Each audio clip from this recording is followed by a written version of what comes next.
Hey, this is Mr. Ward, and what we're going to do here is we're going to look at rotations, which are rigid Bose transformations. We're going to look at rotations that are a little more complex. They go around other points than the origin. So their center of rotation will be something other than 0, 0. So they're a little more complex to organize, but they actually help lay out some foundations, generally speaking, of what a rotation is, at least the 90 degree and the 180 degree rotations. There's more to it, but you'll learn more about that in the future. So right now, we're going to start with a center of rotation at 3, 4. Now, I'm giving it a name. I'm treating it as like an address in Manhattan, where there's avenues that run north-south and streets that run east-west.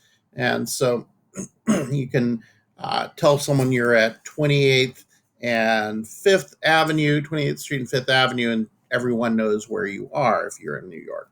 So we're going to treat this as an address at 3 east, that's positive 3, and 4 north, that's 4 up from 0, so positive 4. And that's going to be our center of rotation. And over here, we have an address at 8 east, 6 north. And what we want to do first is we want to try to rotate it 90 degrees, 90 degrees from where it is relative to this center of rotation. So it's going to stay as the same distance here, and it's going to be 90 degrees around in a clockwise direction. Then we'll do one in a counterclockwise and a 180 degree rotation as well, relative to this. So let's consider what that means. Well, currently it is how far east? It is from 3 to 8 is 5 east. So what we can say is it is currently 5 east of where the center of rotation is. It's also 6 minus 4 north, so it's 2 north. So you can kind of eyeball it. We're over 5 and up 2. So if we were going to rotate it clockwise, we would then, instead of being over 5, we would be down 5. And instead of up 2, we would be over to the right 2. So from this point, which is at 3, 4, we would be down 5 and to the right 2. So we should be at 5, negative 1. So we're going to plot another point here at 5, negative 1. Okay, and I'm going to give it a name. This address is going to be 5 east and 1 south, because I'm going to treat negative as south. Okay, let's think about this going the other way. If we wanted to go a rotation that was counterclockwise, instead of going over 5 to the right 5 and up 2, we would go up or north 5 and west 2 from there. So we should end up 5 above here at 9 is the limit of the y, and 1 would be the x. So that should be a point at 1, 9. So let's plot that one too. So 1, 9 should be our rotation going that way. And we'll have a way of testing this, by the way. I'll make a circle. Okay, so that's going to be at 1 east, 9 north. And there we have another location. Now, finally, we can do a 180 degree one. And the 180 degree one, instead of being east 5 and north 2 from there, it's going to be west 5 and south 2 from there. So we're going to go back 5. So from 3, 4, we're going to go left 5 from there and down 2. So we should end up at negative 2, 2. So I'll plot that one too. So negative 2, 2. Okay, and that should be, we'll call that an address 2 west, 2 north. That's that address. All right, so you can probably start to see that they do seem to have a rotation going around here, around this point. I'm going to make a circle now. And the way I'm going to make a circle is there's a circle equation that works for this. You take this point, which is at 3, 4, and we say x minus 3 squared plus, in parentheses, y minus 4 squared. And then you say that equals, well, the horizontal squared plus the vertical change squared. So that's going to be 5 squared plus 2 squared, and we get a circle, and all of those points are on that. What I've just done is this is basically related to something called a distance formula in the Pythagorean theorem. This distance to here is the square root of 5 squared plus 2 squared. So I have, and then this center of the circle is shifted. We can talk more about that if you're curious. But for right now, I have made a circle, and I have rotated this around the circle. So I've gone 90 degrees clockwise, 90 degrees counterclockwise. I've also gone 180 degrees, and it doesn't matter clockwise or counterclockwise. So I've definitely rotated that address. But how did I do it? Well, every single point on this is relative to my center of rotation, which is at 3, 4. Okay, so this point here is 3 plus 5, 4 plus 2. Now, 5 is the difference of 8 and 3. So I could have done that point a different way. I'll turn this point, let's see, I'll start with this point. So this is my original spot. So my original spot is 3 plus, I'm going to say 8 minus 3. That's my x coordinate. And then my y coordinate is 4 plus, and then it's going to be in parentheses 6 minus 4. And that's the same point. I end up with the exact same place. It plots it at 8, 6. So this point is definitely relative to a center of rotation. Now, in all of your other ones, you're relative to 0, 0. So we don't end up writing that 0 in there because it's just plus 0. But it is actually happening the exact same way. This point here, this rotation here, is also relative to 3, 4. So, but I'm going to turn that off, and I'm going to say, okay, I've got 3, 4, and I'm going to adjust from 3, 4. So I'm going to, for my x, I'm going to actually be adding the difference in my y's. So I'm going to say plus 6 minus 4, plus 6 minus 4. For my y value now, I'm going to say, I'm going to say that 4 is going to be minus the change in x here. So 8 minus 3. So 8 minus 3. And I end up right there at that same point. So if you recall before, when we did a rotation that was clockwise, we switched the x's and the y's, and then the new y changed sign. So I've switched I've kept my reference point at 3, 4 in both of these cases, but what I've switched is the difference. This is the difference in the x's, and this is the difference in the y's. And now it's a difference in the y's and the difference in the x's. And I'm still adding this difference here. So I'm switching basically my relative y and x positions relative to 3, 4. But in my 90-degree clockwise rotation, once I've switched, then I'm subtracting the difference in the x from my reference point y. Okay, now this point here, let me turn that off as well. I'm going to plot here as well. I'll just grab this because it'll be a nice way to show the relationship. So I'm still going to be switching. This is the difference of y, and this is the difference of x. Still switching that. And I'm still using 3 and 4 as a reference point, but you may be predicting right now that I'm just going to switch the plus and the minus here.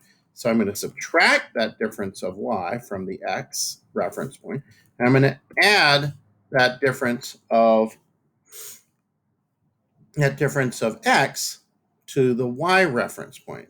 And so I end up right here. I'll label that, and you'll see that it is at 1, 9. I'll label this one, and you'll see it is at 5, negative 1, which is what it should be. Okay, now I'm going to do this one more time, and this is starting to hopefully bring this together for you. So I'm going to take my original restating of 8, 6 as my center of the x and y of my center of rotation plus the difference in x and the y plus the difference in the y's. I'm copying that, and I'm going to bring it down here. And instead of, if you remember, for a rotation of 180 degrees, we simply changed the sign of x and y. We didn't reverse anything except for the sign. So all I'm going to do is I'm going to change that to minus and change that to minus. And look at it. We end up right there. So we can actually create a little bit of a generalization for this. So we can actually create a generalization for the rotation with the center of rotation at AB for an object at x1, y1. So here's how it's going to work. AB, I'm going to turn all of this stuff off here. Okay. All that stuff off, and I think I'll turn off some of the labels too, so they're not distracting. Doot, doot, doot, doot. Just give me a second, and I'll do all of that. Okay, all the labels are off. Now, I'm going to turn on the point AB, and I'm going to arbitrarily make it somewhere, maybe 1, 2, or 2, 1, I mean. So when I have letters in here, Desmos just gives me letters. So that's A is 2 and B is 1. And so that's 2, the point 2, 1. So you label it right there. Okay. And now I've got another point that's x1, y1. And I'm just going to, I can also make it an arbitrary point like this. I'll say 12, and this will be 17. I'll have to zoom out a little bit so we can see it. I'll turn that on so we know what the point is. There is 12, 17, and I'll turn the point on too so we can see the point. Okay, so if you recall, what we did was for a rotation that was 90 degrees around clockwise, what we did was we created a new point that was based on our center of rotation.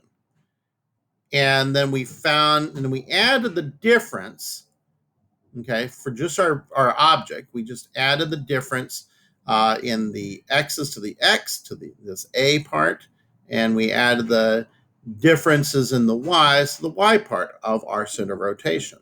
So that's what I'm going to do here. I'm going to actually make that point using that structure. So I'm going to say A, and that's going to be plus x1 minus A. So x1 minus A is the difference between the x value here and the x value here. So it's 12 minus 2 right now, which is going to end up being 10. Okay. And so it's 2 plus 10. Okay, so I'm going to make that A go away so you can see the difference is 10 because that's the horizontal difference between 2 and 12. And I want it to end up at an x value of 12. So A plus that. Now my B part, I'm going to say B plus the difference in the y. So that's going to be y1 minus B. Okay, and y1 minus b is 17 minus 1, so that's 16. So I'm going to add 16 to my b, so it'll end up at 17. So all I'm doing is I'm creating a point that is in reference to 2, 1. And I'll go ahead and turn off. Let's see, where did I put that point? I guess I don't need to do that. So this is my x1, y1 point. So I'm just going to turn that off and turn off its label, and you can see there it is. Okay, so it's the center of rotation, AB point, plus x is plus the difference in the x's, y is plus the difference in the y's. All right. Now, I'm going to first do actually, instead of doing a rotation of 90 degrees, I'm going to first do a rotation of 180 degrees. And if you recall, all I had to do is, instead of adding those differences, subtract them. So minus and minus. And can't see it because it's off the screen. I'll zoom out a little bit so you can see them. There they are, and I will give it a label. So my new point is -8, -15, and it should be 16 below. From 1 to -15 is 16, and to the left it should be 10 to the left. So 2 to -8 is 10 to the left. So that works quite well. Now we're going to go ahead and do this again. I'm going to now do let me make a note here. This is the 180 degree rotation. So subtract the differences in the x and y from the a and b respectively. Okay, so this is the difference in the x's. That's the difference from the y's. I subtracted the difference in the x's from the a, our reference point, and basically the a, which AB is our center of rotation. And now I'm going to go ahead and do a note here. Now we're going to do a rotation 90 degrees clockwise. Okay, so I'm going to copy my original thing. I'm going to keep the A and the B, but now I am going to, instead of adding the change in the x's, I'm going to add the change in the y's here, and then I'm going to subtract the change in the x's. And you'll see right here we get this point, which is in fact rotated 90 degrees around this center point. And just to check and confirm, we should now be 16 to the right. 18 is 16 to the right from 2, and we should be 10 below on the y. So -9 is 10 below 1. Just like this is 10 to the right and 16 up. This is 16 to the right and 10 below. We'll do one more, which will be a 90 degree rotation. Okay, so rotation 90 degrees counterclockwise. Okay, and what we're going to do is we're going to take this exact structure here, and we're going to change which way we subtract. So this is going to be plus, and this is going to be minus. And there we are, rotated 90 degrees counterclockwise. This point, -14, 11, is 16 to the left and 10 up from where we are. Okay, now, let's just make sure that these all rotated around a circle. So I'm going to go ahead and make a circle, and my circle is going to have a center at AB. So here's how I can do that. I'm going to make my circle. It's going to be x minus a squared plus, in parentheses, y minus b. So this is in reference to AB. And then I'm going to say equals, and then that's going to be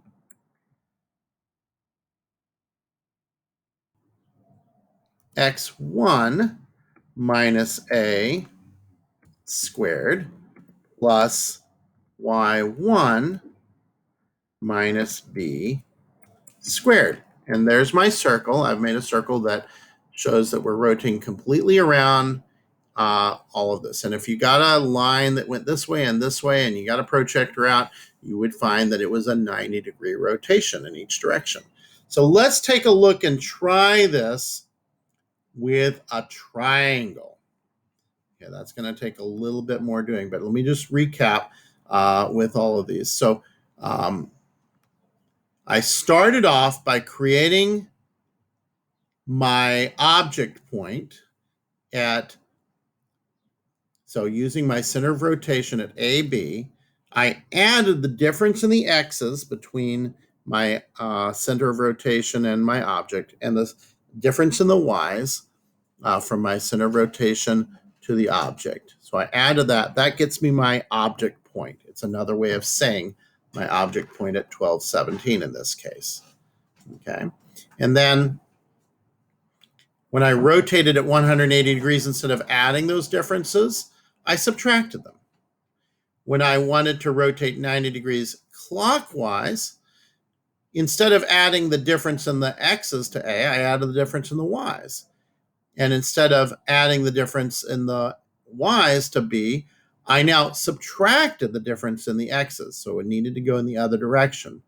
But I'm using the different, I'm relating the difference of the x's to my y, and I'm relating the difference in the y's to my x here. Rotating 90 degrees counterclockwise, instead of adding, I'm subtracting the difference in the y's from my x value, my A. Okay, and I am adding the difference in the x's. Okay, so actually we're going to do a neat thing. I'm going to move this. Okay, if I change what A is, all of this rotation stays consistent. I can change it all over the place.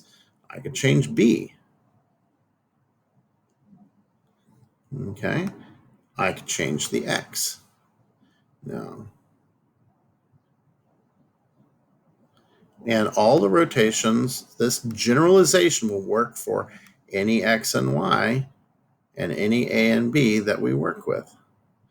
And I can have them all playing at the same time, and it'll move all over the place, but the rotation still works. I think that's pretty awesome. Now, I will acknowledge it took a little doing to work out this generalization for this stuff. This is not easy stuff, and that's why this is the exceeding level for this project that you'll be working on. So I'm going to turn these off so they're not distracting, and I'm going to now use the same basic structure for rotating a triangle in a, and this video has gone pretty long, so I'm going to stop this video, but in the next video, I'm going to rotate this object. I think I need to turn off some more stuff here. Unclick some things. Unclick that, and unclick AB. Okay. So what I'm going to do is I am now going to rotate this object here. I'll zoom in on it again. Okay. I'm going to rotate that object, and we're going to pick a new center of rotation. Our center of rotation is going to be at -3, -5. Okay. And we'll be able to do this. So I'm going to go ahead and label that center of rotation. I'm going to zoom out a little bit. There's my center of rotation.